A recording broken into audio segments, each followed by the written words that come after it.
very good afternoon and welcome to the official opening at Cormack Park. Andrew Shiney and Dave McDermott describing, well, a different kind of action than we're used to, Andrew, but it's a momentous day in the club's history. Momentous is almost underplaying it, isn't it? Because it's a day that we have waited so many years for, to be able to finally open our own bespoke training centre, and what a difference it's going to make to Aberdeen Football Club in the future. And we've got an array of AFC legends, past and present, coming along, including some of the development squad who we can see there going to be doing a guard of honour for Sir Alex. Yes, Scott Anderson, the coach, Derek Young, with some of, we hope, future stars of Aberdeen Football Club, who will welcome the most iconic manager we've ever had in our history, Sir Alex Ferguson. And that's it. I think that it's important that you have these young lads along here, because they are the future of the club, and this is all about Aberdeen Football Club from this day forward, moving forward in a manner that we've never had in the past. Richard Gordon doing the honours this afternoon, but before the official procedure gets underway, we took a wee walk when it was a bit quieter earlier this morning round the facility. Well, good morning and welcome to Cormack Park. Andrew and myself were here before the opening, and it's a really exciting day. It's a fantastic day for the football club. Just looking around this place, you know, it's such a giant leap forward, and you know, it's going to benefit everyone, not just the football club, but the entire community in the northeast of Scotland. Right, reception area with the Uefa award, latest award up there, and a smiling receptionist. Morning, Hilary. And even the signage, I mean, it's just first class. It is very professional looking and just so welcoming. The media room in there is phenomenal. It's just, I remember going to Barcelona's media room, and it just looks like that. That's the level that we're at here. Although we've got to remember that when the stadium is completed, a lot of these will change. The media room will be in the stadium, so it's a short term, but it just says, as you mentioned, what a giant leap for the club. Absolutely, and here's where the pitches are going to be. Teddy Scott, Willie Miller, Joe Harper, Ian Jess, Jim Leighton and Neil Cooper, the legends who were chosen to have pitches named after them. And as you can see, you know, it's half a dozen pitches here. The official speeches, of course, headed by Sir Alex this afternoon, will take place. Some well-kent names on the seats, and it's going to be quite tight here in what is the Players' Restaurant. Yes, this is the Players' Restaurant, but it is important that we have these dignitaries coming along to recognise the step forward taken by the football club today.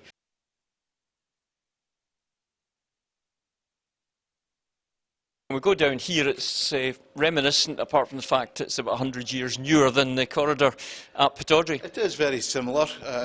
You know, the same boards with messages up there, and recognising some of the great men in Aberdeen's history, like Donald Coleman, who invented the dugout. Here's the first team dressing room, so we'll take a wander in.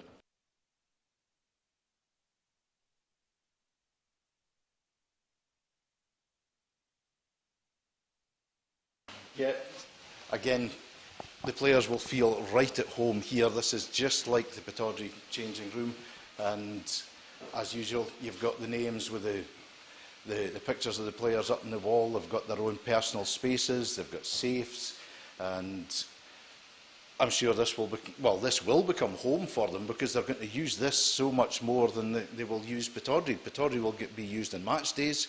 This will be the daily place of work for these players to come to. Here's the manager's office. And you may have noticed as we went past, there's a consultation room there.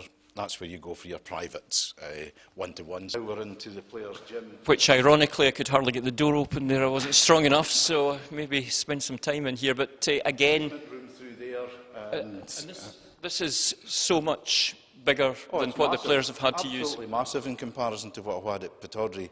And nice to have natural light coming in as well, which we didn't have because it was encased within the stadium down the road, but everything, you know, it's just got that air of being special, hasn't it?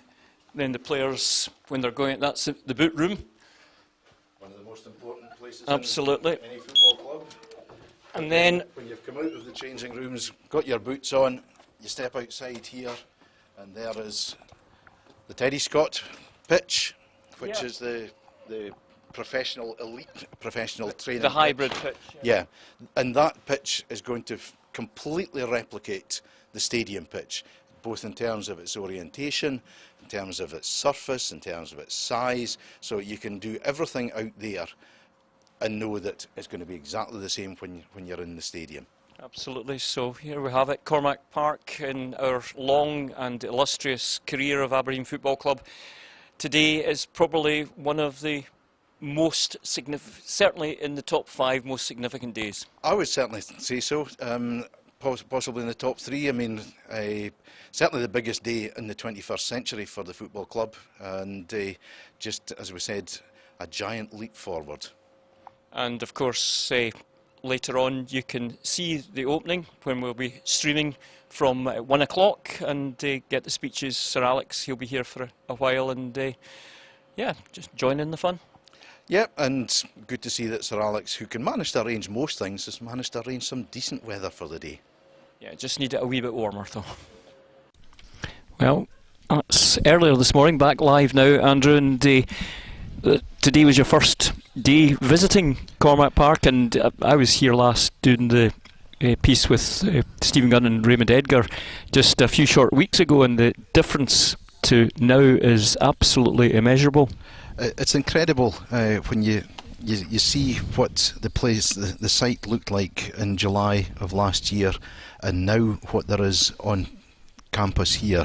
It's incredible, and it is such a giant leap forward for the football club that you can't fail to be excited by it. And massive credit has to go to the board of directors and everybody who's invested in this fantastic facility.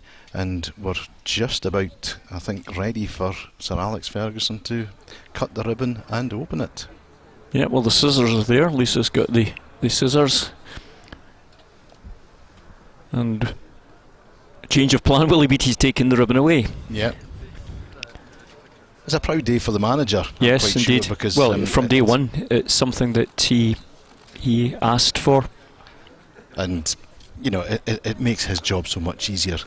Just think of the hours that have been spent fruitlessly searching for training facilities, setting up the training facilities, then knowing that you've only got a finite amount of time that you can train there, and then you've got to break everything down, take it back to Pittodrie. All those hours can now be used for developing the football team. We'll hand over to Richard, who's addressing the crowd now. Dave Cormack, Stuart Milne and Sir Alex Ferguson.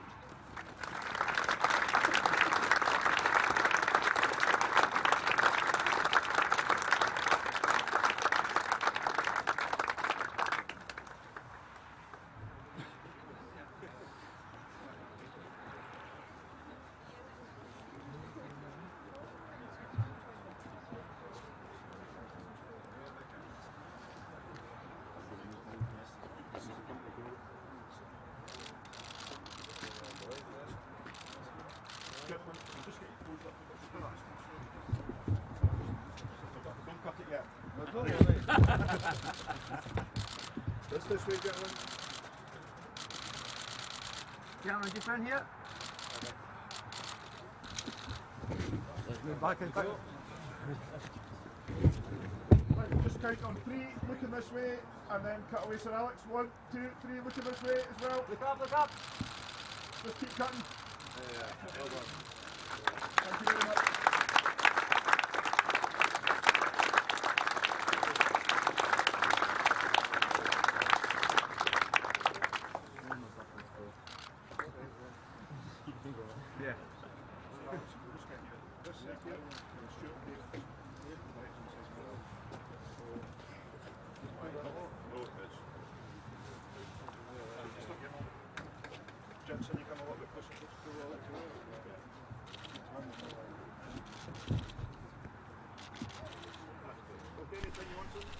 So Dave Cormack, Stuart Milne and Sir Alec just unveiling the plaque, and a proud day for all three. Yes, absolutely. It's been a long time that Stuart Milne has been pushing for training facilities to be opened for the football club. Sir Alex must cast his mind back to what he had to work with: Seaton Park, the beach. There's famous footage of Fergie with his charges down there on the beach, and as somebody said, Archie Knox was speaking last night at the game down at Hamilton about how he used to go and set up cones on the beach, start off with a pitch that was 110 yards long by 70 yards wide. By the time they finished, it was 40 yards wide because the tide had come in 30 yards. And Dave Cormack, obviously an exceptionally proud moment for him and his family, because this facility is named after him. He was the driving force behind getting the investment that has meant that Aberdeen Football Club own this. They have no debt involved in the building of this facility. And what a moment for these young kids. Yes. This is something they will never forget. Kyle Simpson, Neil's son, and yes.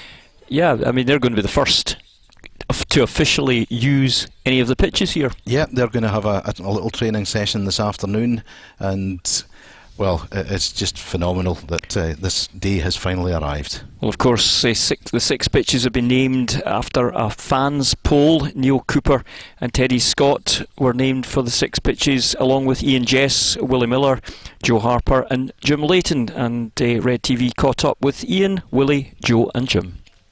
It was a case of getting yourself to the stadium, getting yourself changed, going in a bus, going to the training facilities, coming back to the stadium. You know, if you wanted to go back out again, get yourself, you know, fed, and then get back in the car and the bus, go back out to wherever we could find. We used municipal pitches, basically. You know, they weren't in a great state of repair. You know, we sometimes used Pittodrie, but not an awful lot. And then, of course, it was always a beach where we would use, and the only problem of course with the beach was that you had to send someone down to check if the tide was in or the tide was out. Taking all that into consideration, then we did not too bad winning a trophy or two. I think that Aberdeen with this facility now can really maybe even better some of the top clubs in Scotland rather than just match them. It's perfect to entice players that you're trying to, quality players that you want to entice to the club. And I'm absolutely delighted and very humbled to be, put my name to one of the pitches, and I've been voted for by the fans. So it's great to hear that news. And as you say, the name will live on. But the most important thing is that the facilities are here now. It's been a long time.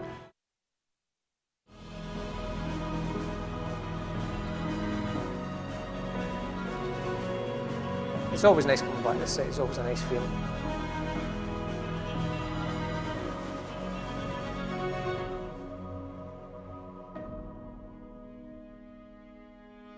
To have that facility, it's a massive thing for players. I mean, it was talked about, Alex Smith sort of talked about it back in his day. I can remember that when I was a youngster. So, I can always remember sort of going to Seaton Park. We couldn't sort of practice and do a little bit extra. I think it'll be very beneficial for the club in attracting players, because even when I sort of went down south, it's like, oh, Aberdeen, it's sort of just that sort of mindset. It's always such a cold place.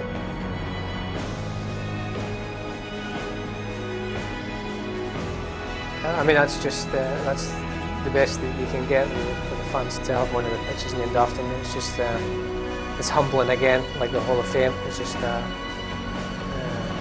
brilliant thing.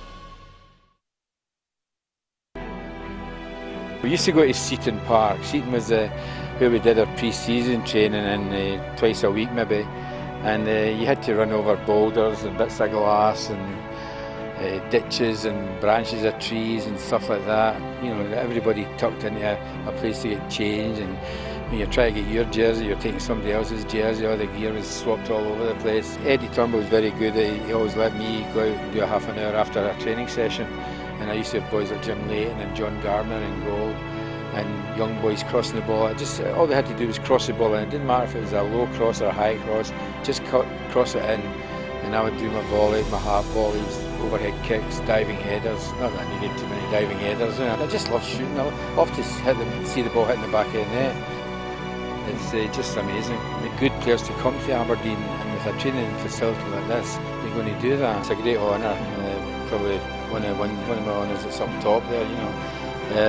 And as you quite rightly said, it's the fans. I've always been a fans person. I always played for the fans.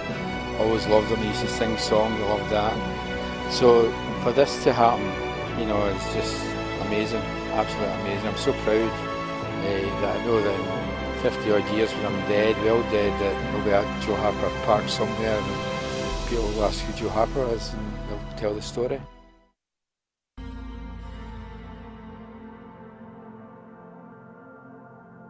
Great memories of training at the beach and at Seaton Park, and when we had to remove a lot of objects before we started and stuff like that. But that was just what it was, so nobody complained about it. We just got on with it. The young boys used to carry the goals down, and it was okay at the start, but they didn't always check when the tide was coming in. So it was amazing how the pitch was getting narrower and narrower. It was good fun, but it made you, you know, it showed your character for these days as well. So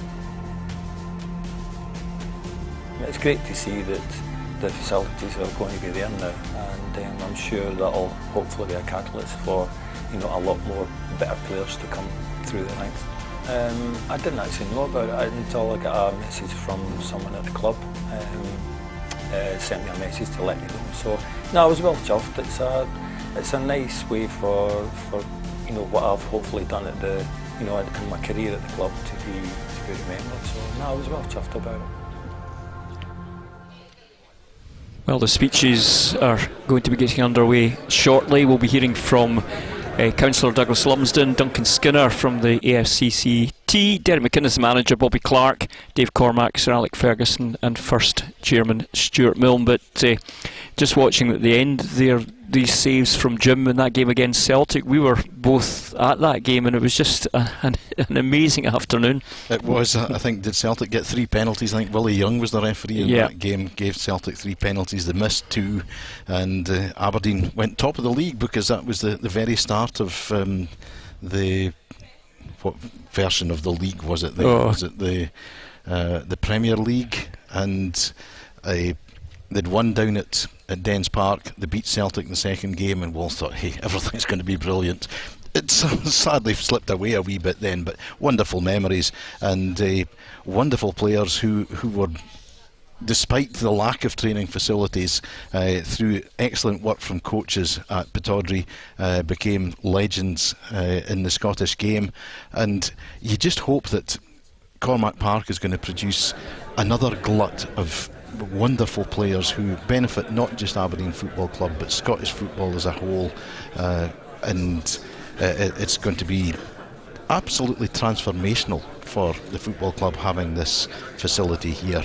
And it's so good to see Bobby Clark, Sir Alex Ferguson, 2 giants of the game, sitting close to each other, and both going to be giving speeches, because of course Bobby Clark, the Youth Academy named after is him. named after him, and he's done an incredible job both here and abroad in bringing through young football players, and he will hope that this academy, with his name given to it, will do likewise. Willie Miller, obviously here, a giant in Aberdeen Football Club's history, the greatest just player. The 797 appearances. Yes, won everything there was to win. Okay, well, we're about to get the event underway.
distinguished guests, a very good afternoon and a welcome to one of the days in the history of Aberdeen Football Club.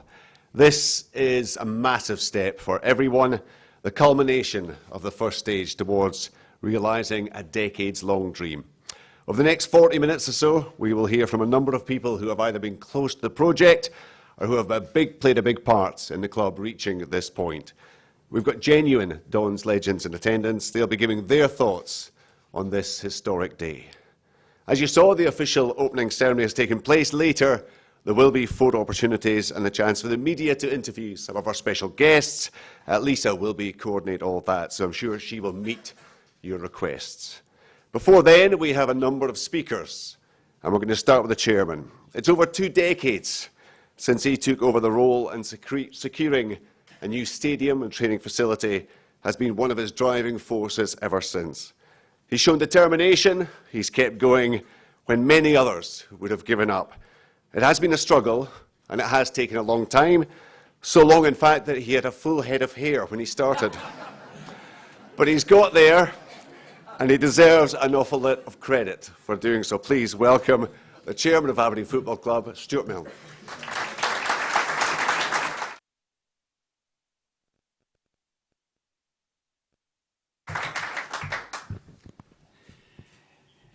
Thank you, Richard. I can always get a good introduction from you. It's a great honour to be here today.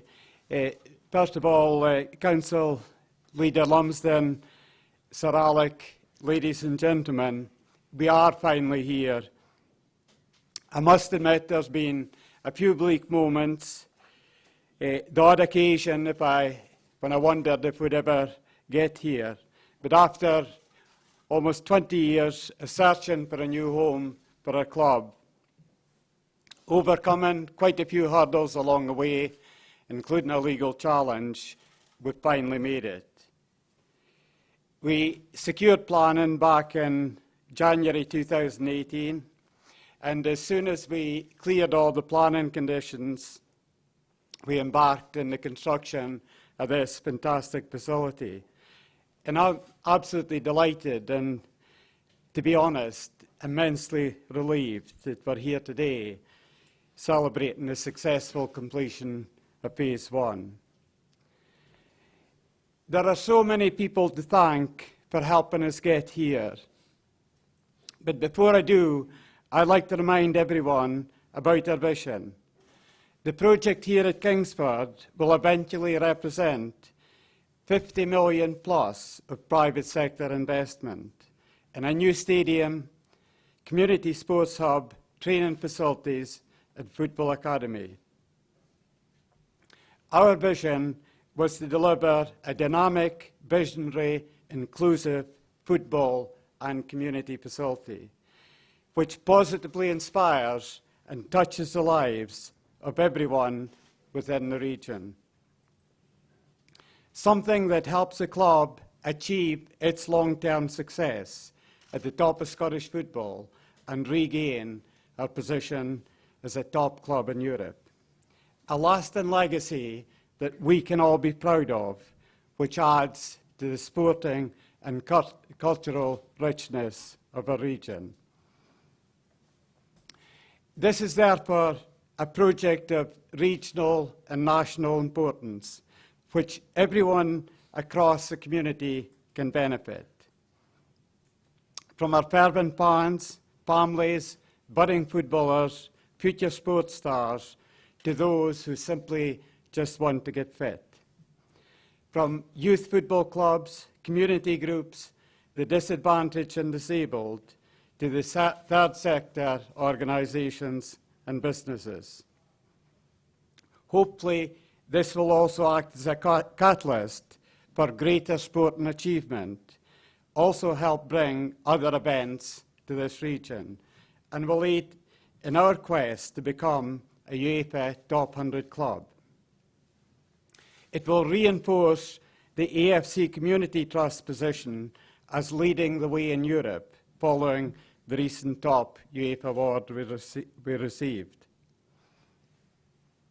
We aim to inspire people to participate in sport, encouraging more people to achieve by being the best they can be, creating an academy for excellence for football talent to serve the North East, generating that feel-good factor right across the region.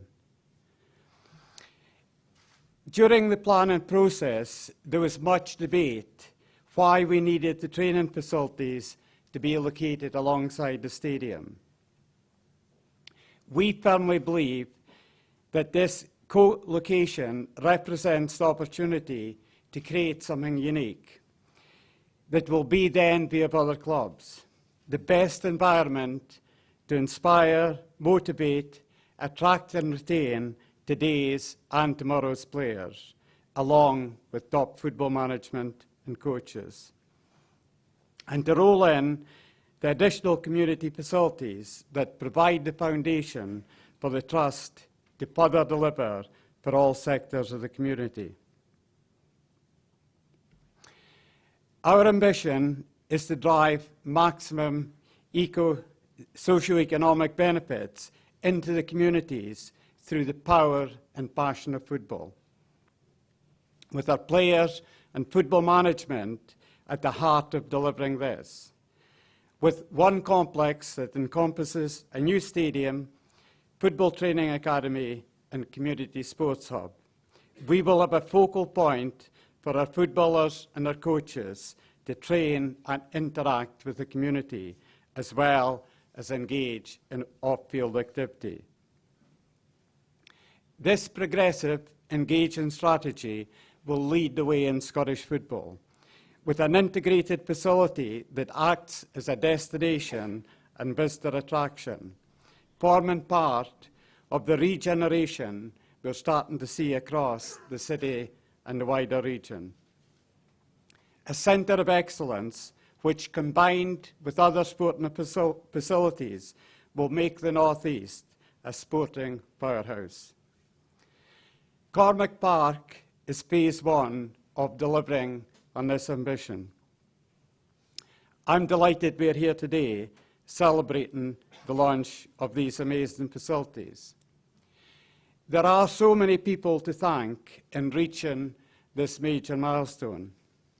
Firstly, I must pay tribute to our fans and committed supporters of the award-winning Aurora campaign, who showed what can be achieved by galvanising under a shared vision to demonstrate the huge public support that existed for the project. I must also thank the councillors and Aberdeen City Council for believing in the club's vision and granting planning consent. Without the necessary funding, we simply wouldn't be here today. And for this, we are hugely indebted to Dave Cormack and his family in particular, but also to people like Tom Crotty, Roger Lee, Jimmy Milne, Mike Logie, Willie and Elaine Donald, and Bert McIntosh and his family. The latter two have also played a vital role in the construction of these facilities, along with Morrison's and other local contractors, led by our amazing professional team, Projects Director Raymond Edgar, Architects Halliday Fraser and Monroe, Surveyors McLeod and Aiken, Engineers Fairhurst, Project Coordinator Ian Thompson of TMC, Legal Advisor Elaine Patterson-Black, and last but not least, Zoe Ogilvie and Team Big BR, who played a vital role as well. To all our AFC staff who have contributed towards this, on top of doing their day-to-day job. Also, all our board members for their contribution and support. A special thanks to George Yule. George played a key role in the early stages of the project.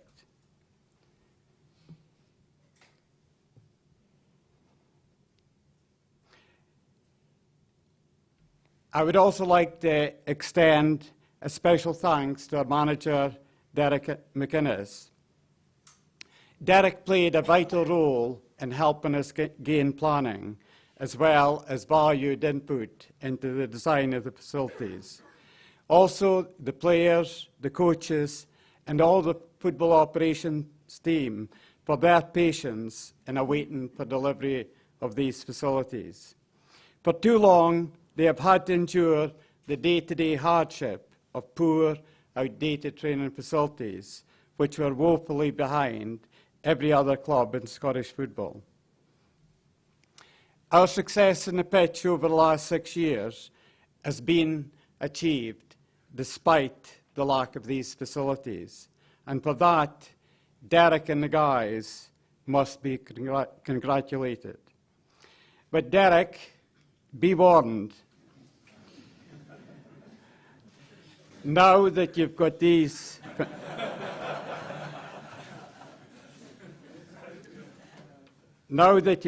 fantastic facilities, the expectations are through the roof.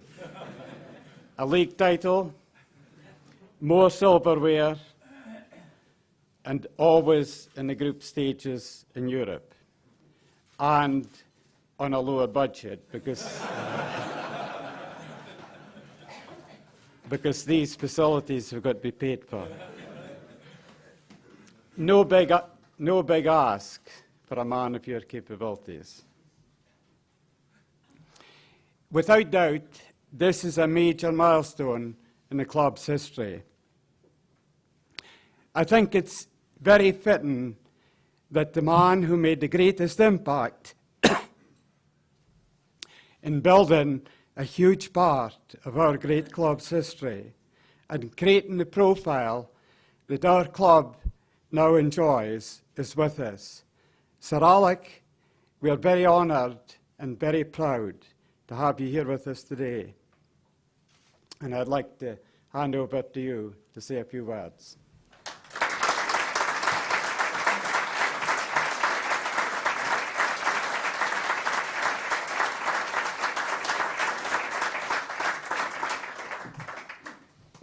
Things never change. Sounding like Dick Donald there, Ian.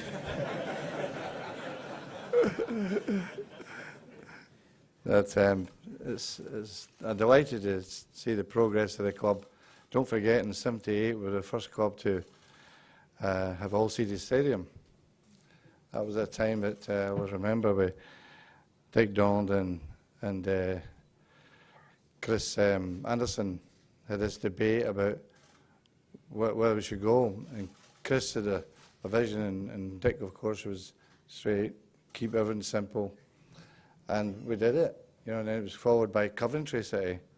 So it's not beyond Aberdeen to show their way ahead, and they're doing it again.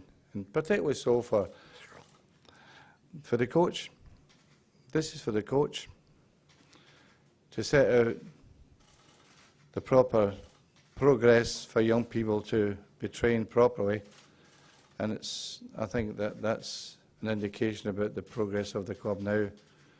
It's been absolutely imperative to have a training ground in the modern day, and the athletes that you're producing and the competitions you're in today is different from my time. The kind of players we had then were special. It's hard to find these diamonds. It's hard to find them. And with stalwarts like Bobby and Willie Miller, and these were legends in the club. And we could have trained the beach every day and still win the league. It was an amazing group of players to be involved with, and it was a pleasure to know that the inside, some people have got something inside them. Some players are very talented and natural athletes, natural footballers, but there's some players who inside them have something that makes them special. And we had quite a few players with that, quite a few players. And it was a pleasure to be here at that time. But today is a different day.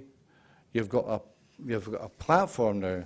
You've got a great platform to move on and be progressive and be successful again. And I'm really delighted for that. So, Stuart, you'll need to get money out. You can't go down the grave with pockets full of money.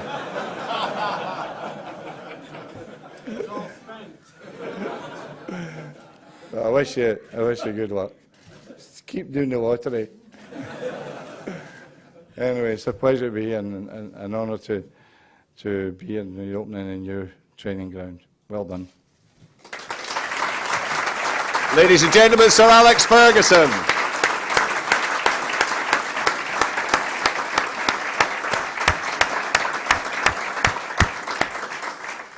We heard earlier from Stuart Milne, who has been at the helm throughout the struggle to finally secure the new facilities for the club. But as he said, he would be the first to admit that he has had great support from boardroom colleagues, past and present. Our next speaker certainly falls into that category. After a brief spell as chief executive at the start of the century, he joined the board in 2017 and became vice chairman last year. A lifelong Dons fan, he's made a right few quid during his business career in the States, and his valuable financial contribution has played a major part in us all being here today. He is, of course, Dave Cormack.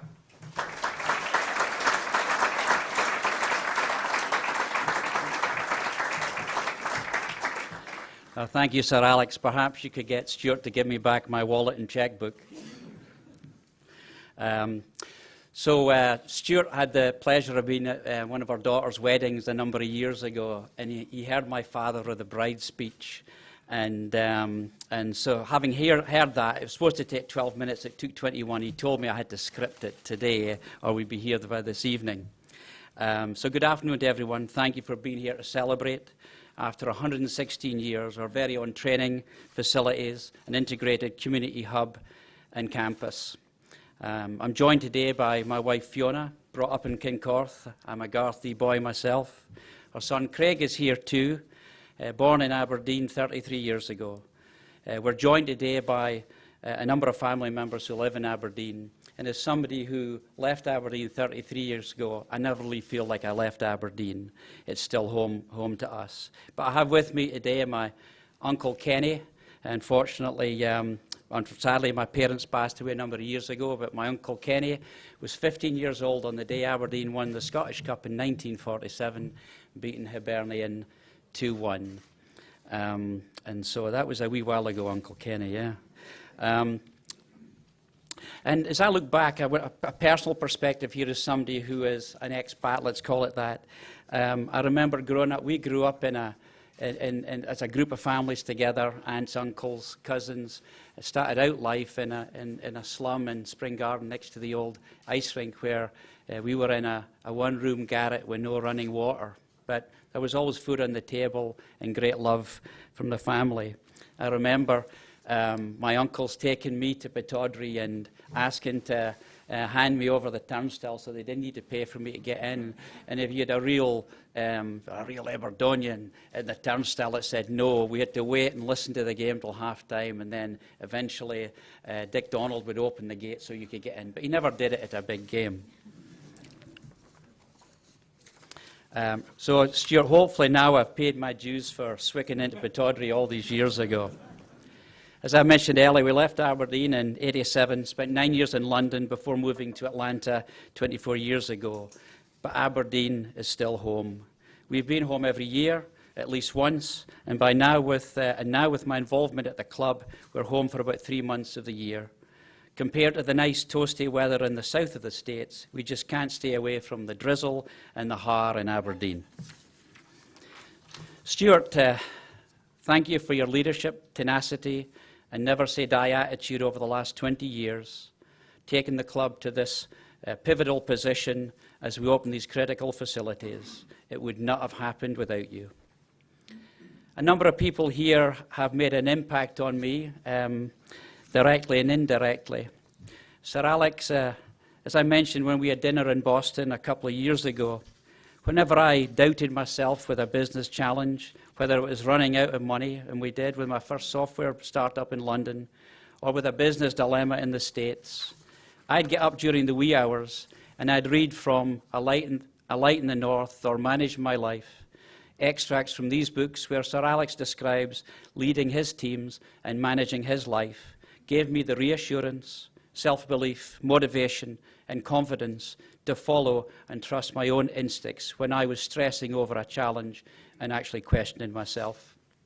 As a Dons fan, seeing us win the 1970 Scottish Cup all the way through to being there in Gothenburg and seeing the glory years of the 80s, I have to mention Willie Miller, a true leader, someone who led from the front and by example. No one and no team intimidated Willie. Willie and his charges did all the intimidating. And of course, we love Willie for refereeing all the games he played in.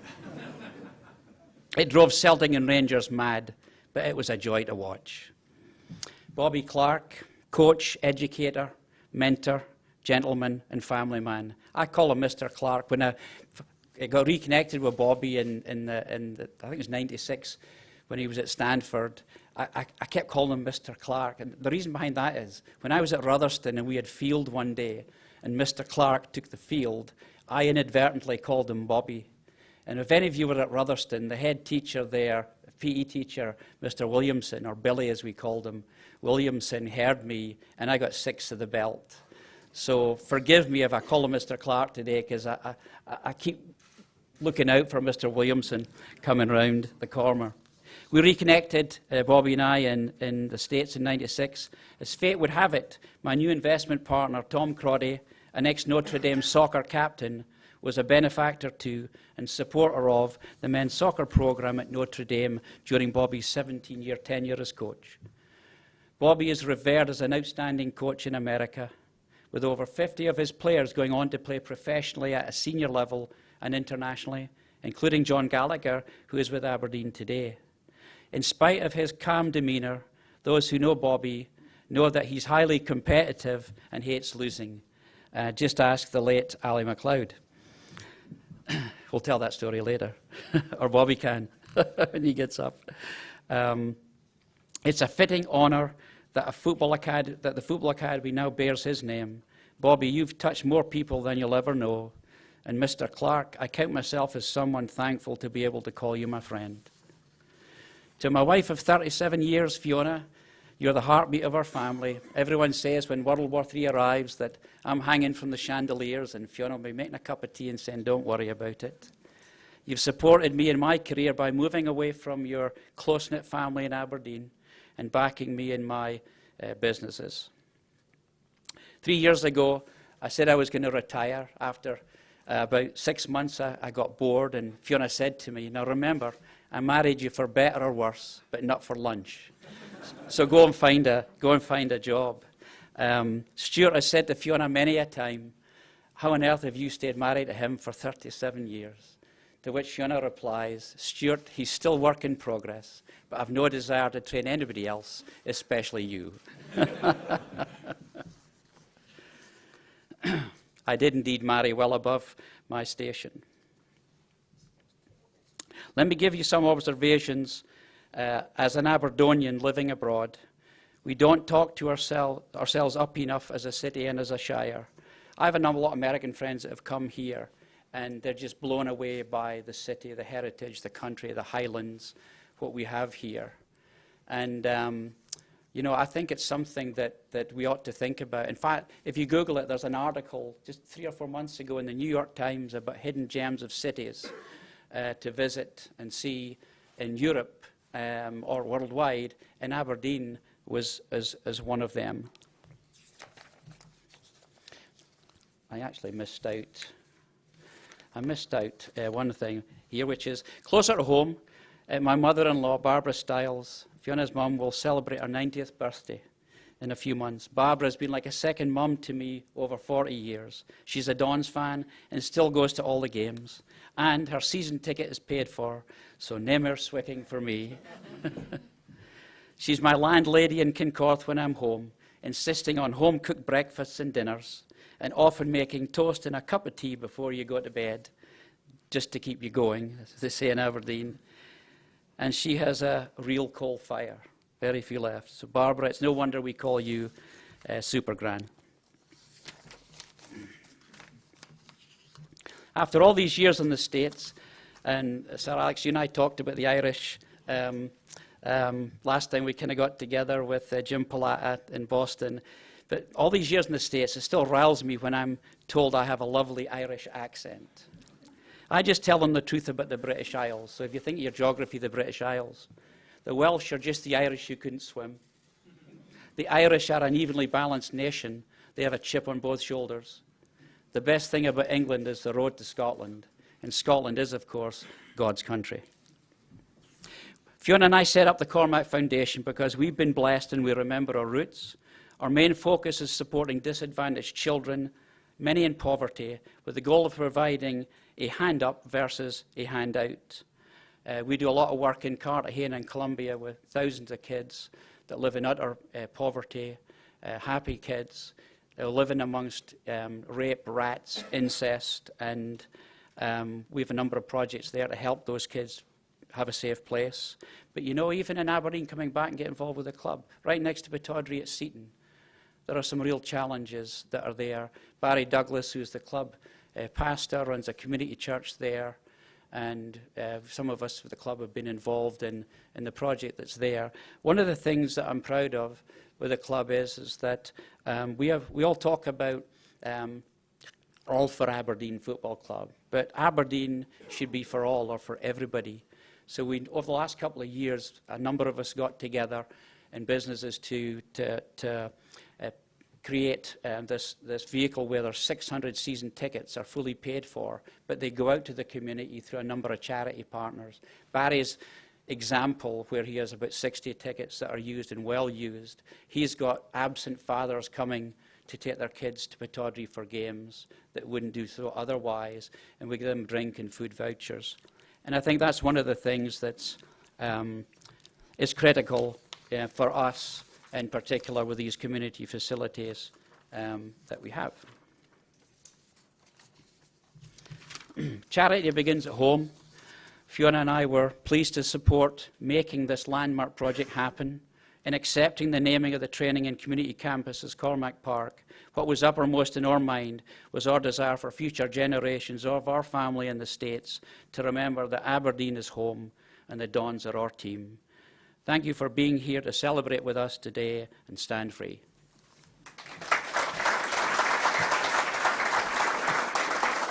Thank you. Thank you very much indeed to Dave. A major part of the development here at Kingford will be the coaching and development of young talent, the young talent which we all hope will continue to bring success to the football club. And it was with some delight that Aberdeen FC announced last year that a club legend would be honoured as part of it. The Bobby Clark Football Academy will be at the heart of what is going on here, and it's fitting that his contribution to the Dons is to be recognised in this way. Capped 17 times for Scotland, he played almost 600 times for Aberdeen, and he picked up all the major honours. He was involved in coaching, as Dave said, carved out a hugely successful career for many years in the United States. But he is back home now, and I know that he is so pleased to be part of this exciting adventure. So please welcome Bobby Clark. Come on, old man. Thanks, Richard. Better get something out here. I'm not so good at remembering things nowadays, so anyway, I can only remember the good things. So anyway, thanks, Richard, for that, and Stuart, Sir Alex, and Dave. Good to get all your words. And I'm really humbled and very honoured to be associated with the Youth Academy here at Cormack Park. It kind of takes me back, I think, when? 1977, which that's a long time. I think it's over 40 years ago, when I was still playing at that time, and I got the opportunity to work alongside Len Taylor and Teddy Scott with the Youth Academy. We'd called it schoolboy coaching. It wasn't fancy then. We called it schoolboy coaching. And that was a tremendous learning experience for me at that time. But it was also great fun. I think that was one of the great things about it. And I suppose that was what started me off on a long road to a long career coaching all over the world, basically. And but it all began, I felt, when Lenny and I and Teddy were working in the car park. The next year, in 1978, Sir Alex arrived. And it was, I remember Stuart Kennedy and I, we were in the World Cup, we were in Argentina at the time, when we heard, first of all, we heard Billy McNeill had left and gone back to Celtic. Then we heard that Alex Ferguson had taken over, and Stuart and I said, now, what's this going to be like, you know? I said, well, I've got about 14 stitches and an ear down here from him from playing when he was playing with Rangers. And anyway, we didn't have long to wait. We returned, if you remember, from Argentina a little bit sooner. Sooner than we'd anticipated. And I'd heard that Lenny had actually managed to get our under-15 schools team into the final of the Scottish Schools Cup. And it was the second leg, the away leg for us was being played. I think it was at Beath Juniors, Lenny, is that right? I think we decided it was, we've both forgotten where it was, but it was against Ayrshire, so it was down in Ayrshire some. So I just stayed overnight with my parents and drove down to be with Lenny at the game. And it was funny. The game finished, I think it was at 1-1, I think Johnny Hewitt scored. And anyway, coming off the field, who's there? First person I think I met was my old boss. My new boss. He's my old boss now. He's my new boss. And he came up, and after a few pleasantries, he said, how many of the guys do we have on the staff? And I kind of thought, I said, I think just Neil Cooper was the only one that was on an S form. He says, well, what about Hewitt? Where's Hewitt? And I says, well, I don't know. I mean, it wasn't really, we recommended people, but we didn't sign them. He says, we'll have to get him on. And I think it took him, but I think the next Wednesday, Johnny Hewitt was an Aberdeen player.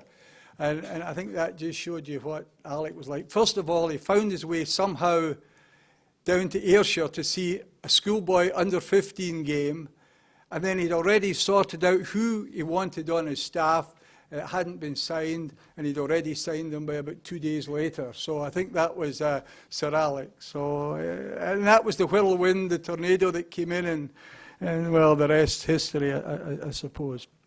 But Sir Alex was fantastic with the youth academies. Lenny used to arrange, every Thursday night, he would arrange for an under-16 club team to come down and play our under-15 squad.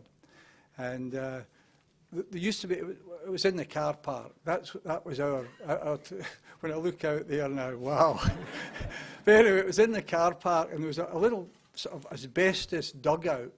I think it was maybe a room for 3 of us, you know, so there'd be Lenny and I think Alec would always squeeze in for the first half of that Thursday night game.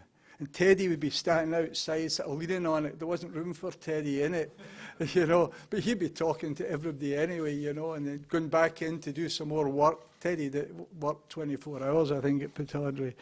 But anyway, that was Alec. And I honestly don't think that Lenny and I really appreciated the football education that we got from Teddy Scott and Sir Alec. And Teddy's no longer here, but I can thank Sir Alex for that education that stood me in good stead, you know, right through all my coaching career.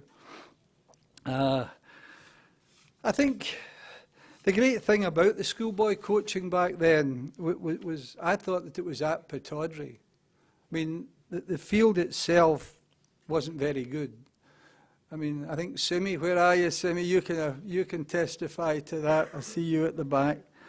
It wasn't very wide, the field. I don't think it was even a rectangle. It was a kind of roundabout this way, but it was a field. The floodlights were really just car park lights. They weren't really floodlights. They were car park lights. But the big thing is that it was at Pittodrie, and I think the schoolboys were so excited just to come back down. They were coming to Pittodrie, you know, and that was a great thing. Now, Neil Simpson. I know the chairman put pressure on Derek there, but when I walked in there and I see all these fields now, And you can remember what the old fields were like, what the nice floodlights, you know. But the big thing is now when the schoolboys come in here, this is now the new Pataudry. Cormack Park is now it's the new soccer cathedral for the North East. And I think that's going to be really special for all the boys that come down here. So, anyway, one last thing I think I must say, it's having Simi as the director of coaching is something really special. I know Lenny and I both feel that, because Simi was the first boy in Lenny and my era that was taken from the schoolboy coaching into Aberdeen Football Club. And it's great to see him having had a great career, and then obviously now is a director of coaching for the youth academy. So delighted about. Come on, let's give Simi a.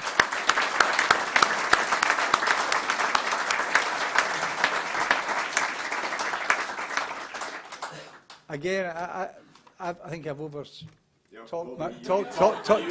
talked my welcome here, but I just want to again thank the chairman and all the board of directors for this honour. It's fantastic that I'll always be associated with my club, Aberdeen. Thank you. Thank you.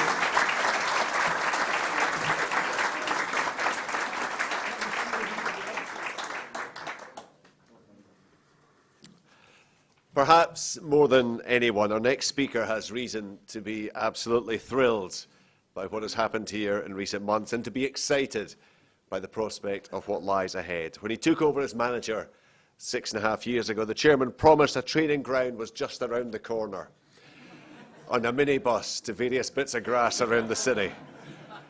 No longer. We now have custom-built facilities and a dedicated complex in which Derek and his staff can coach the players and plan for future matches and indeed for the future of the club. The manager of Aberdeen FC, Derek McInnes.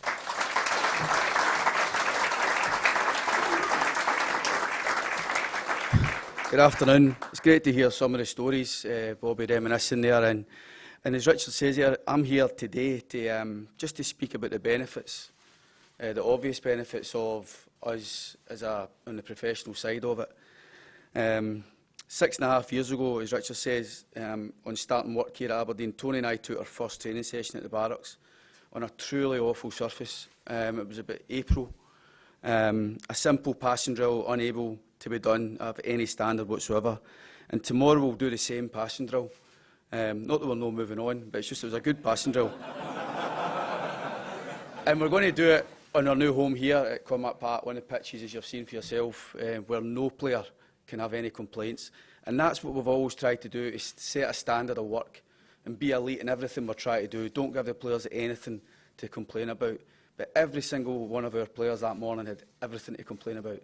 The pitch, awful. Conditions, awful. Environment, awful. And we're trying to get them ready to compete with Rangers and Celtic and all the likes come Saturday.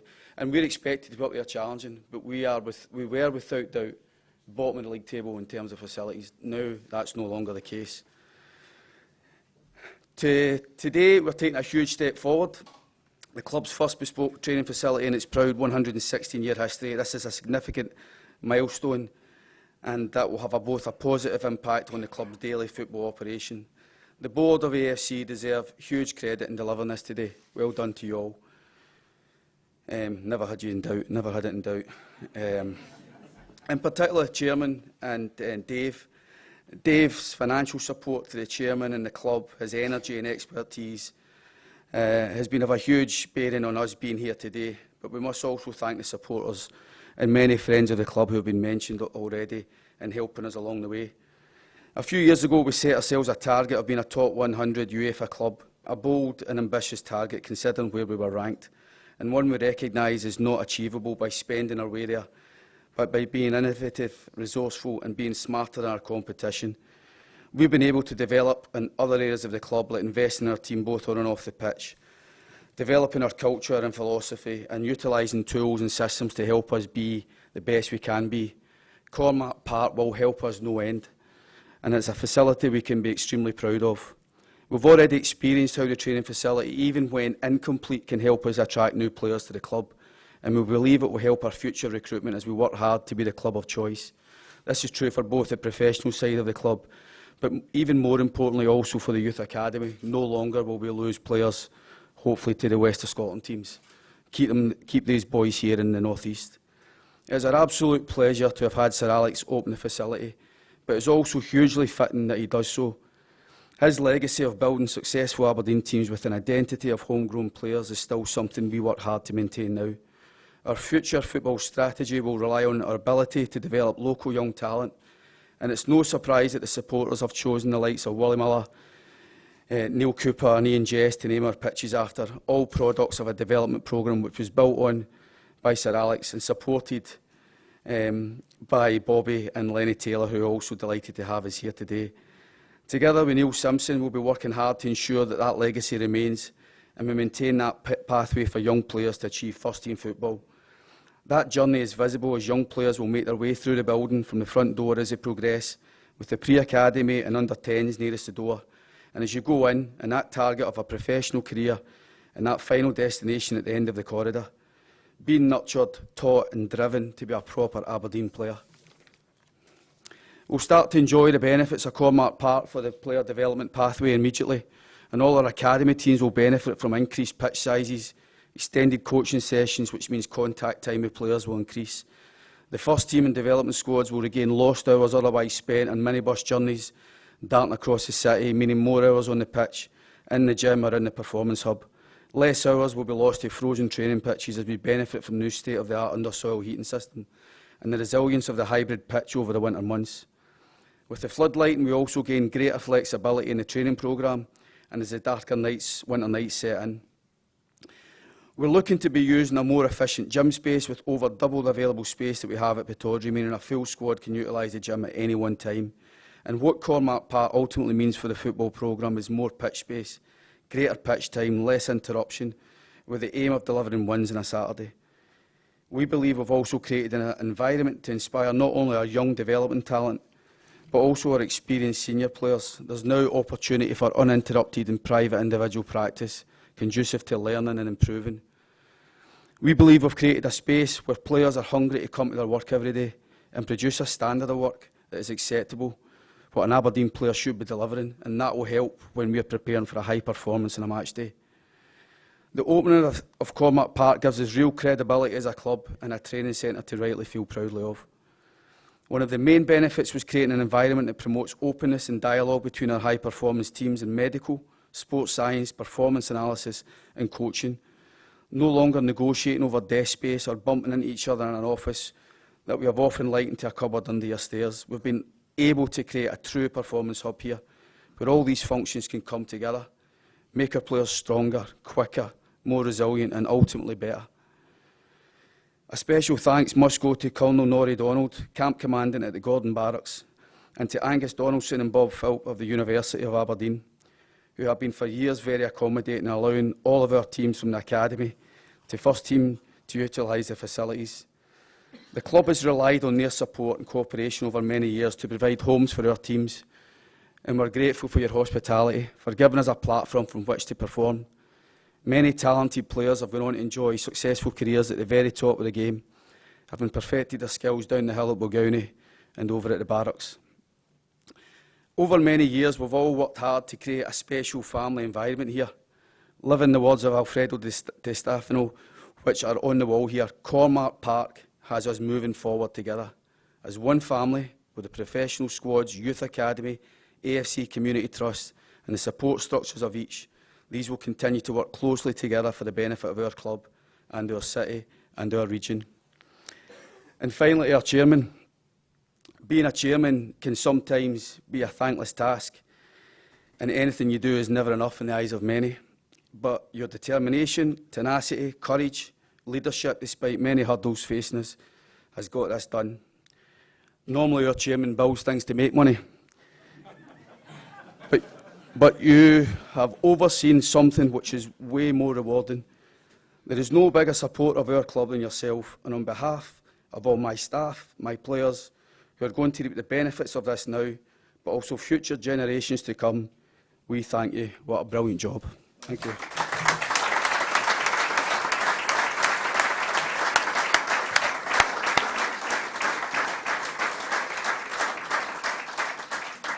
Thank you, Derek.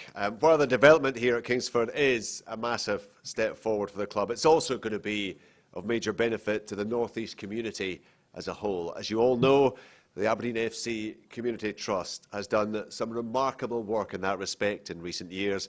The new facility will give its staff a permanent base, somewhere they can utilise to support and develop the various programmes which have made a massive difference to the lives of so many. So please welcome the Chairman of the Trust, Duncan Skinner.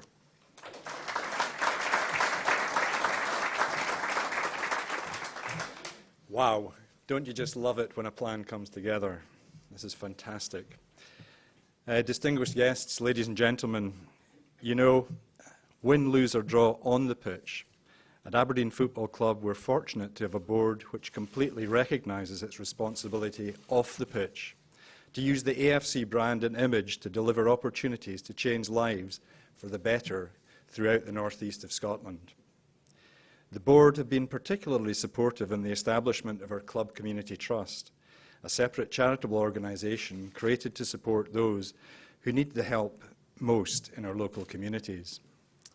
Created only 5 years ago, we've developed a trust that involves over 20 full-time staff.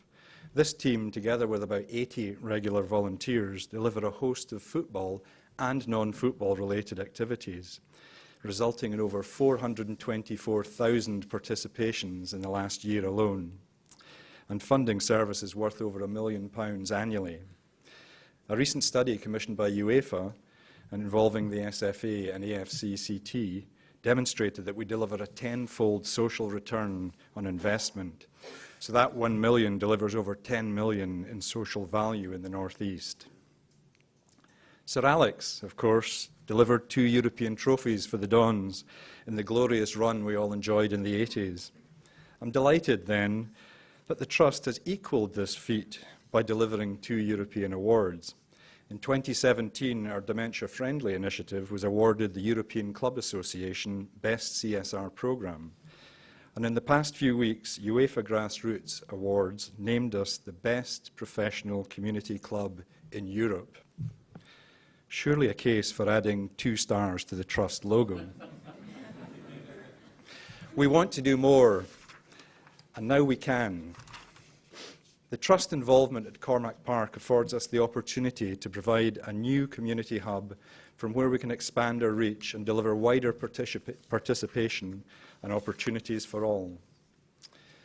While we are all indebted to our supporters and our sponsors and supporters, particular thanks must go to both Dave Cormack and to AFC for their funding of the Trust here at Kingsford. We have been gifted £1 million from the Cormac Foundation, and were gifted shares from AFC, which we sold for £400,000 when the new investment was being arranged in 2017. These funds have been used to finance a 22-year lease for the Community Trust at Cormack Park, negotiated with generous discounts from the club, and which will allow the Trust to deliver its charitable activities here and also to raise much-needed charity funds through selling 3G pitch time to third parties in the region. Interested parties, please contact Robbie Hederman. We're incredibly excited to be such a large part of this facility, where we have access to over 6,000 hours of 3G pitch and grass pitch time per annum, where our programme participants can engage in Trust activities alongside their heroes in the professional pitches. There can be no doubting the club's commitment to the community, with 67% of available time on the non-professional pitches being dedicated to Trust activities. And therefore there is little doubt that this will enhance our ability to deliver on the 3 Community Trust pillars of football for life, education and healthy communities. This venue, of course, is unique, combining the activities of the professional teams, the Youth Academy and the Community Trust at the same facility.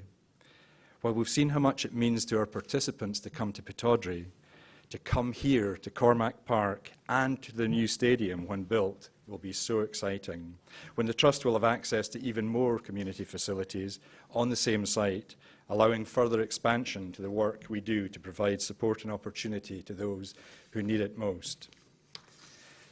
Ladies and gentlemen, I do hope you enjoy your time with us today and hope that we can provide a platform perhaps to inspire more exciting initiatives and partnering opportunities with the Trust to help enhance the lot of our communities through football. Thank you very much.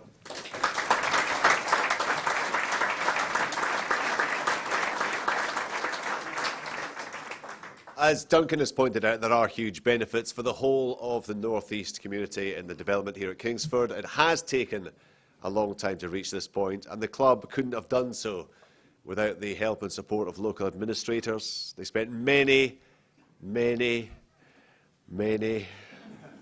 long hours discussing and debating the project, helping to ensure that in the end we have finally arrived here today. So from Aberdeen City Council, the co-leader, Councillor Douglas Lumsden. Thank you, Richard. Thank you, and yes, we finally have arrived. Good afternoon on behalf of the Lord Provost. Thank you for the invitation to be part of such a significant day for the football club, the city and the region. As co-leader of Aberdeen City Council, I've become accustomed to speaking at a variety of different events, but today is special for so many reasons, and I've certainly got a formidable lineup to follow. It's fitting that we're in the presence of true legends of the game as we mark the unveiling of a facility that will inspire the next generation and provide a platform for the next chapter in the success story of Aberdeen Football Club to be written. For aspiring young players and established professionals, as well as the management team and coaching staff, this complex will be a game-changing development. And on behalf of the Council, I must pass on our appreciation of the vision and ambition that has been demonstrated by the Chairman, the Directors and everyone associated with the club. We're in the midst of an incredible, exciting time, a period of change in the city of the scale that's never been seen before and may never unlikely to be seen again. This year alone, we've seen the long-awaited bypass open, the new exhibition complex P&J Live, and just this week, the world-class redeveloped Aberdeen Art Gallery unveiled. And today is another milestone in that incredible transformation we see all around us, and one we can all celebrate, recognising the positive impact the Dons have on all aspects of life in the North East. And not only are we looking forward to the sporting benefits the complex will bring, but also to the continuation and expansion of the award-winning work being carried out by the AFC Community Trust. The Council is a proud partner of the Trust, supporting initiatives in key communities throughout the city with a shared aim of giving everyone in Aberdeen the chance to fulfil their potential. And thousands of lives have been improved already, and momentum is building. And the great influence the dedicated team of staff and volunteers have can't be overstated. And we look forward to that fantastic work continuing in the months and years ahead. And as the Chairman said earlier, sport and football in particular are fantastic vehicles for pulling our communities together, for breaking down barriers and for bringing the best out of people. Cormack Park will be so important in harnessing those strengths going forward, and it's a privilege and pleasure to be here today to see all of the hard work that has gone on behind the scenes coming to fruition. So congratulations once again to everyone involved in delivering a wonderful facility for the city, for the club, for the city and for the region. Thank you.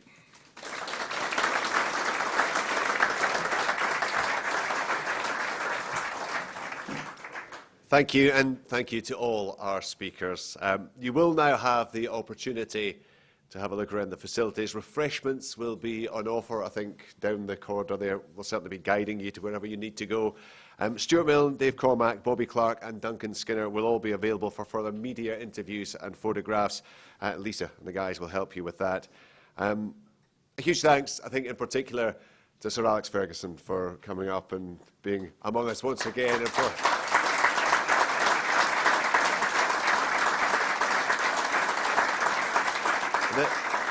the club clearly still has a big part in his heart, and it's just wonderful to see him here on this auspicious day.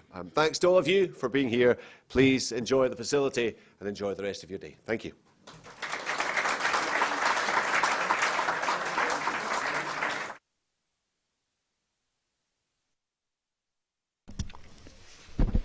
Well, some interesting stuff there, Andrew, and all very, very positive indeed. And Cormack Park is well and truly open now. Yeah, it's a day very much to be celebrated, isn't it? I mean, it's going to be a giant step forward for both the football club, for the North East community. As we've heard, you know, the wonderful work that is done by the community trust is just going to get better, and you know, it's just huge plaudits to everyone who's been involved in this long process in getting Cormack Park up and running, and it is here, it is now. And the first team after the international break next month, the 18th of November, this will become their new home. Yeah, it's going to be quite different for the players. It's going to be quite different for the staff who are based down at Pittodrie, that they're not going to see the players on a daily basis.